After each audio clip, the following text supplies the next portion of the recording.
So we are back on the south coast. Cast. We are back on the south coast. Right, cancel all them.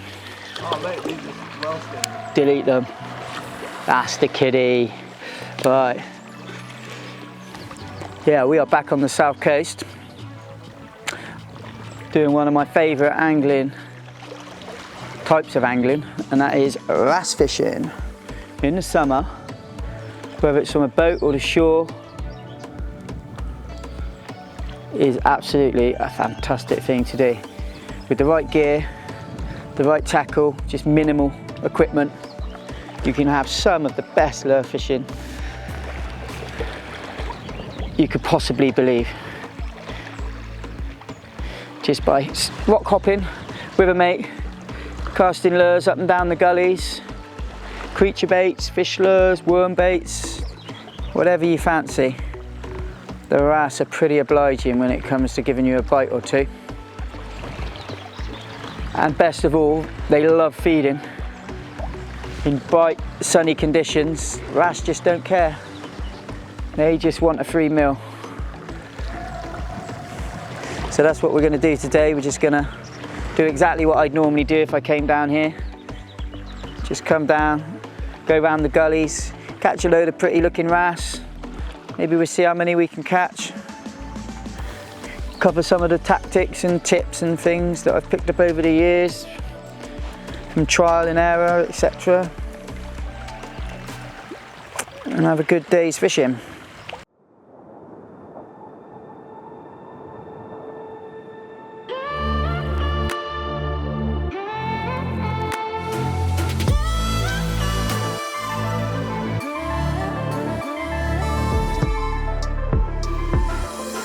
Tide's flooding, so I just cast up to the gullies. Oh, jeez. So on the paws, because they're floating creature baits, and because there's tide coming in, they are always working. Oh, it's being chased by another one. Oh, is that another wrasse?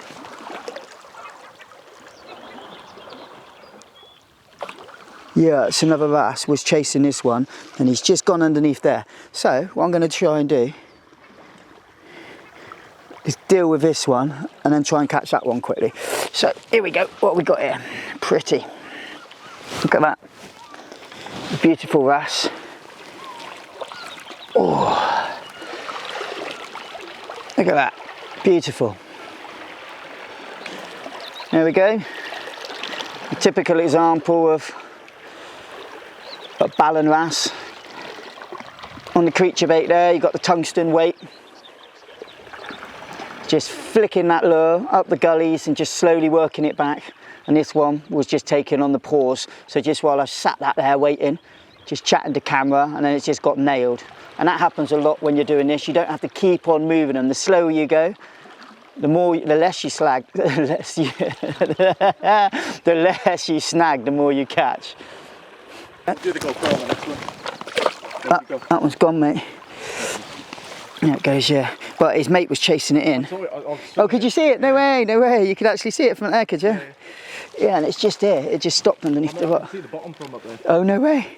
Yeah, it did just stop here. I'll probably catch this one. Here we go.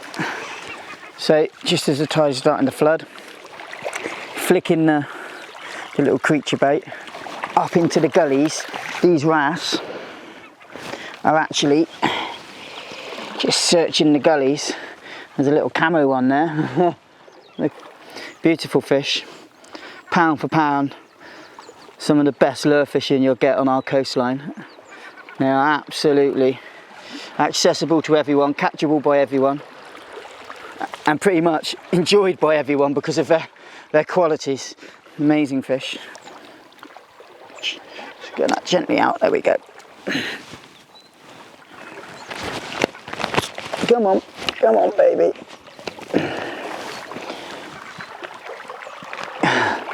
This one wants to go back to see its friend. Beautiful. Pop it back. Whoa, whoa, whoa, whoa, whoa.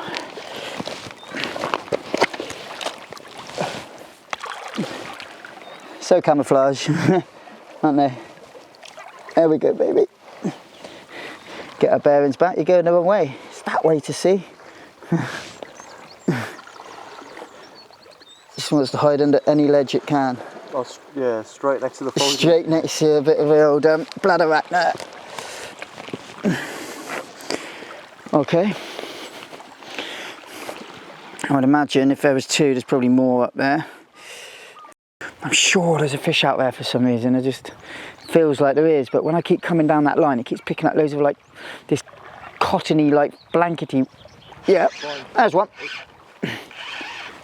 A little baby just off the corner there.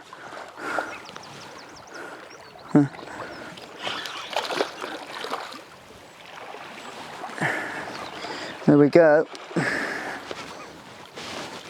Oh. That wasn't coming off. There we go.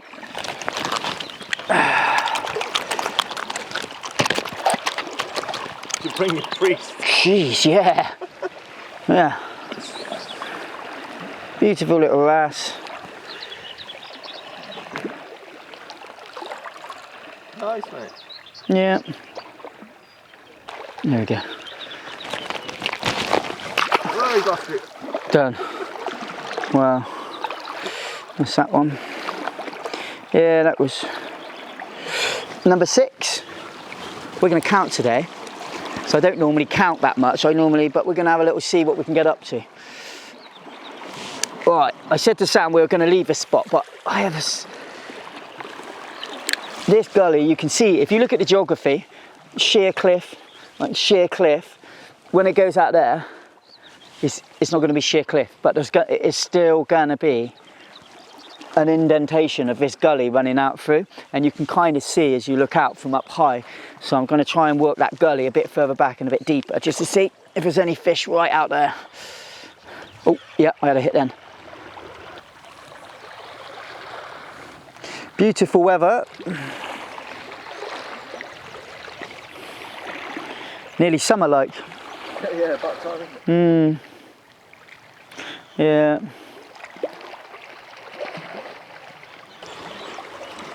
So I've got my finger on the blank of the rod, and that is like, you get tip indication, of course, but that finger, like in all the lure fishing I do, that just transmits and tells me exactly what's happening. Whether I'm going over rough ground, rocky ground, whether it's kelpie, whether it's blanket kind of weedy, silky weed, which is possibly fouling the lure, you can tell everything from that transmission down to your fingertip. And more so on different rods. It does depend a little bit on the braid you use and the weight you've got at the end, but ultimately it all comes back via that finger there.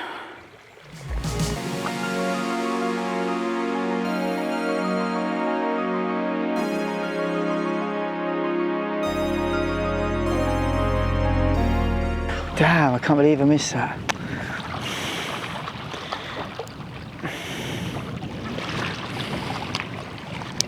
I reckon it'll go again.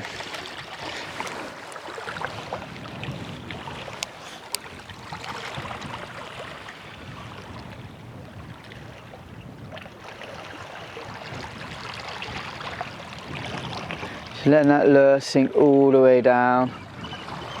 Oh, it's deep that. That's on the bottom. A couple of twitches. Come on.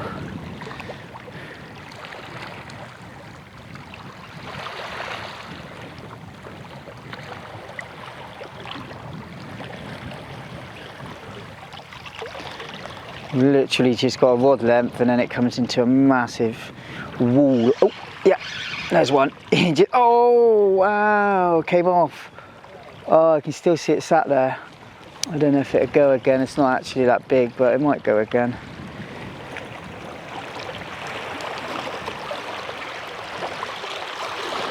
Yeah, it went again. There it is. Ah.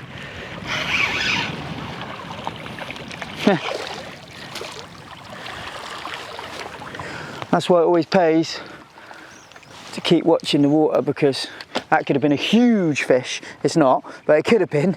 And I watched it come off, which is rare to be honest.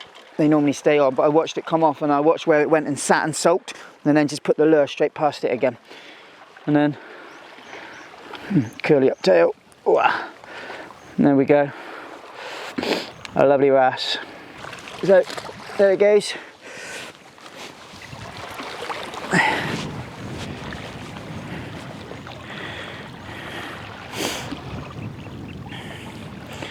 There's a horrible band of weed there. I'm going to see if I can get past it just here.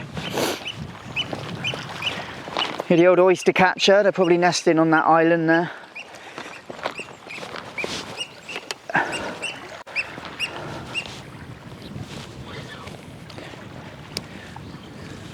It's important when you come to the gullies just to kind of comb every single bit, because you can't see the bottom down there. It could be a wrasse just under a little small ledge facing in a certain direction, and it's not even thought about coming out for your lure because it hasn't seen it potentially. So it's good to always fan cast gullies. It's good if you can cast up them really, because then you're bringing it right down, but if you can't because of how the land lies, then just keep fan casting all the way around.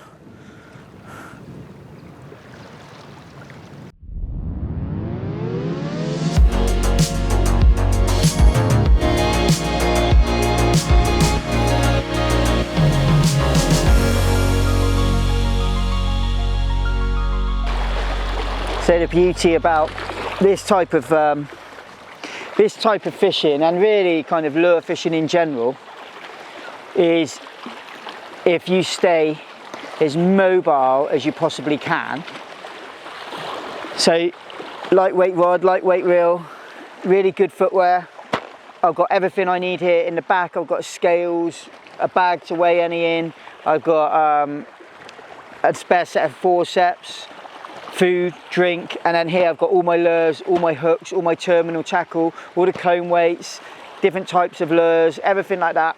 The net clips to me, so I can just easily just go from here to here to here to here. And then if you come down for the coast today, it's nice being sat here, you know, and I do shore fishing with big rods and everything like that, but this type of fishing and lure fishing just gives you the mobility where you can just kind of just cover miles and miles and miles in a day. You know, you come out with a mate and you can just go for miles and just see the beautiful, beautiful countryside and catch a load of fish with it. So it's great fun, easy to do.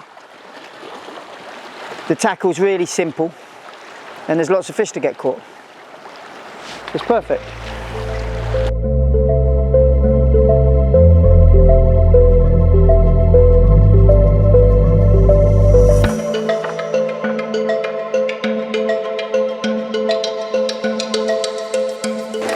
Tide started to run. We've moved over to just moving along the coastline. So literally the best thing you can do is Google Maps. Google Maps is like your best friend. So plan your day, find out where you can park, scan the coastline, look for areas just like this where we are now, and then get down there and get covering that ground. So I know this area, so we've just moved along the coastline from where we were earlier, and we've just walked along to this stretch here. Come down here, popped in, the tide started to turn, and picked up a couple of wrasse in this gully here straight away, which is great. And then when you think, I think that's probably fished out now, you can do two things. One, you can just get onto the next spot, which is as good as anything to do. Sometimes it can be a good idea just to switch, because you're just crawling creature baits across the bottom. It can be a good idea just to switch over and just put a little shad on, a little kind of pro shad or something like that. Just something, a fish bait. Because especially at this time of year, there's an awful lot of sand eels which come in, and they come into these little gullies. And sometimes you can just get the ones which are really looking for those sand eel, and they're willing to really come out after those fish baits. So it can always be worth an idea if you can just quickly cover the ground with that and then move on. It can quite often catch you a few bonus extra fish. But yeah, I think what I'll do is I'll switch over to a little shad. It's really simple to do because I've got the Texas weight on, and all I'll do is just take the creature bait off, and I'll just put a fish bait on. It's as simple as that. So probably a slick shad, I think, is probably what I'll go for first of all. and I'll still fish it weedless, and I'll just cover a few of these little gullies, see if I can catch this one, and then probably move on to the next mark then.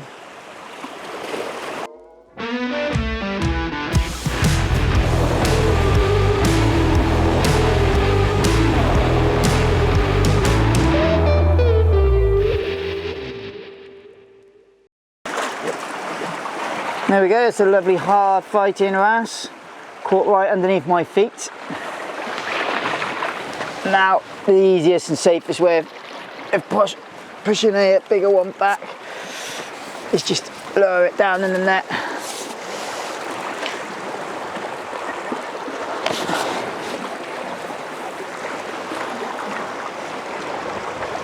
Come on, little girl, there we go.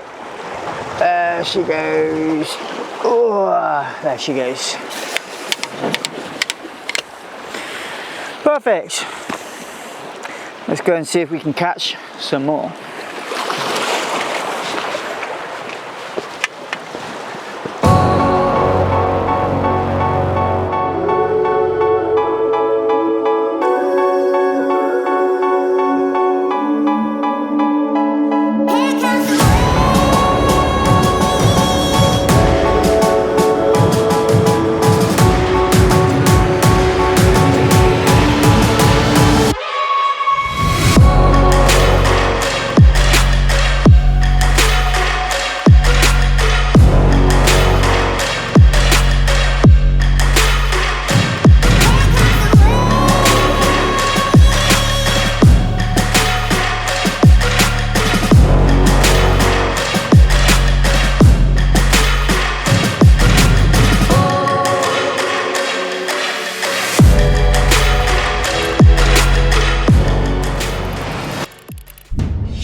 There's a nice one.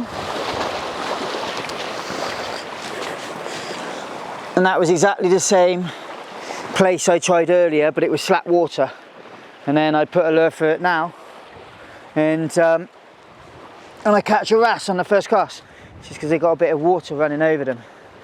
These ones are super pretty, they got amazing bellies, super spotty, they're lovely.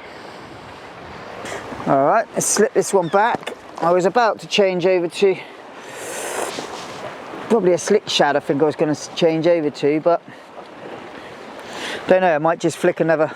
It's silly to move straight off that one. I've just had a fish first cast. Whoops, a daisies. It's above a rock pool, so it's a bit safer, that one. All right, yeah. Nice chunky one.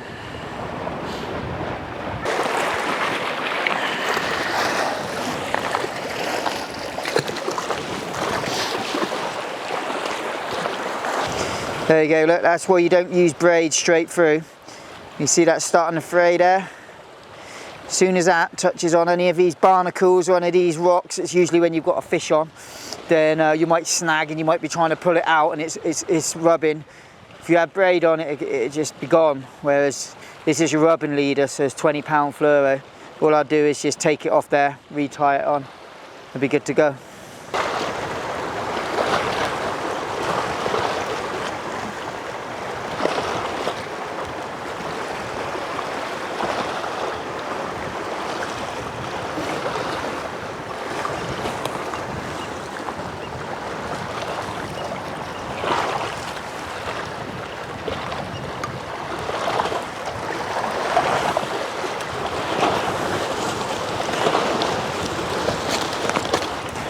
Probably takes 30 seconds, but it's peace of mind, because sod's law, if I didn't do it, I'd hook a monster the next one and it'd be gone.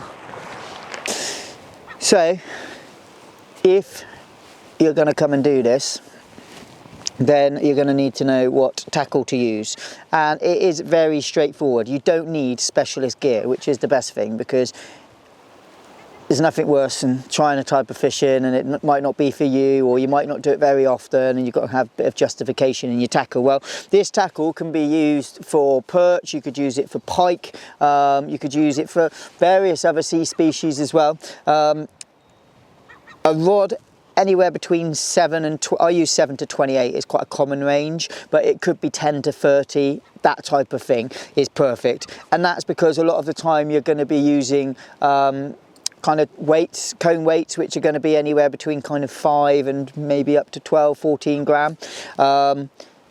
And you need to be able to cast them, you need to be able to feel them, and obviously you need to have a bit of backbone in the rods to be able to get those wrasse out, because if you give them an inch, they'll literally take a mile straight back into their home, and that'll be the end of that. I use 20-pound braid. I wouldn't go any less. And any less than that, you just risk the chance of losing a bigger fish, and you don't want to do that for the welfare of the fish, and obviously you don't want to lose a fish for yourself as well, because you're obviously going out fishing. So 20-pound braid there, and then that's connected to 20-pound fluorocarbon, which is, it's not really so much about the invisibility, it's a rubbing, it's to make sure you don't cut off on the rocks, a little bit kinder on the fish's flank as well. I've got this pegged, so I have a little float stop here, so if I want I can slide it down and I can just keep it all tight, or I can push it up a little bit, and then when I give it slack line, this will just waft about really naturally in the current, and that can quite often get you a few more bites. So you can vary that during the session just to see if it makes any difference depending on the conditions.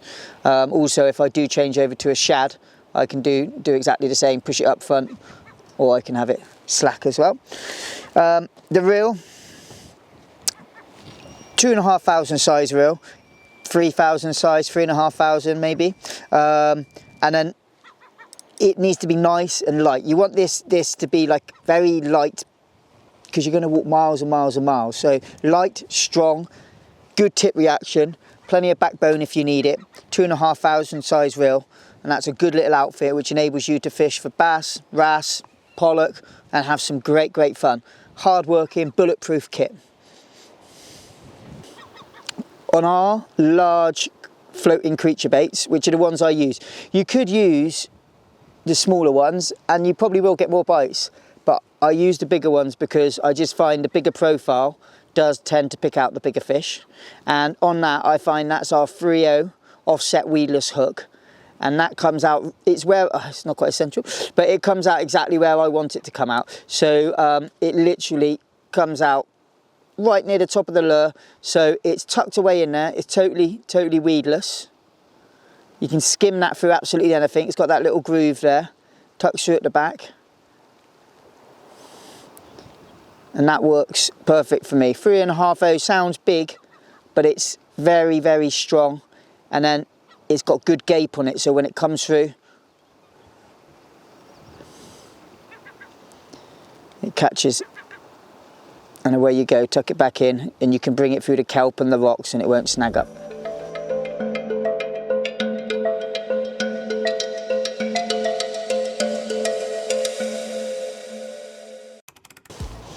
Now I'm going to talk to you about lubricant. So, you like that, didn't you? So, I am actually going to talk to you about lubricant because look, like, you see, it comes down, it kicks out, it's okay. When I put some lubricant on it, it does two things. It adds a little bit of scent. You've got to massage it in, Sam. All right, and then it adds a bit of scent. Just get it all over the hook. Works really well for creature baits as well, because quite often with creature baits, when it's really rough, you're gonna nick the hook just underneath if you really want it to stay in. So when they smack it, it pops out, it pings out. But I don't know if you can see how easy that now. Can you see how it's just like you've just put grease on it, and yeah, it literally just pops out so easy. And it doesn't pop out so easy that you snag up all the time. It just makes it a lot easier when that fish grabs it. It just literally whoop, straight out, and it adds scent. So it's got like a win-win. There's no real downside on that. And yeah, I use it constantly for perch fishing and fishing weedless all the time. Lubrication is key. Yeah, smells squid flavour, lovely. Right, I reckon this is where it is, right down here.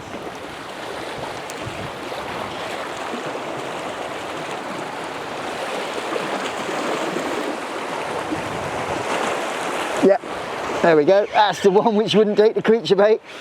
And a vertical jig. Oh. Yeah, there we go, look. Crazy, isn't it, eh? Like good 5 or so hits with the... Good fish as well. Yeah, good 5 or so hits on the creature bait, wouldn't take it. And the old Wagasaki, and it takes it first shot. Funny, isn't it? It's not monster wrasse, but you don't really want to swing them in when they're that big. It's not kind on the fish. And that's why you bring a net.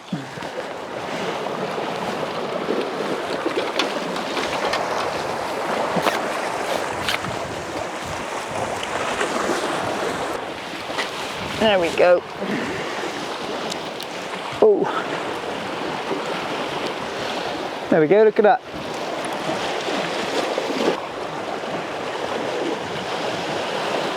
Oh, perfect. Worth changing the lure. Lovely.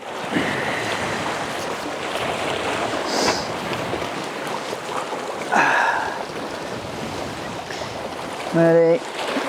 Oh, let me get out the net first. There we go. Go on. They never hang about.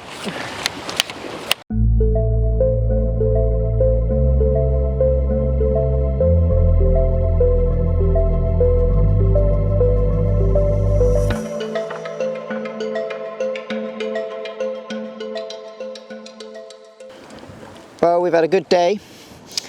We've had over 30 wrasse of all different shapes and sizes. Loads of clambering around the rocks. Loads of wildlife. Sun's finally shining now. And we've just fished for a few hours during the day and we're going to be back home for tea. What a great way to spend the day.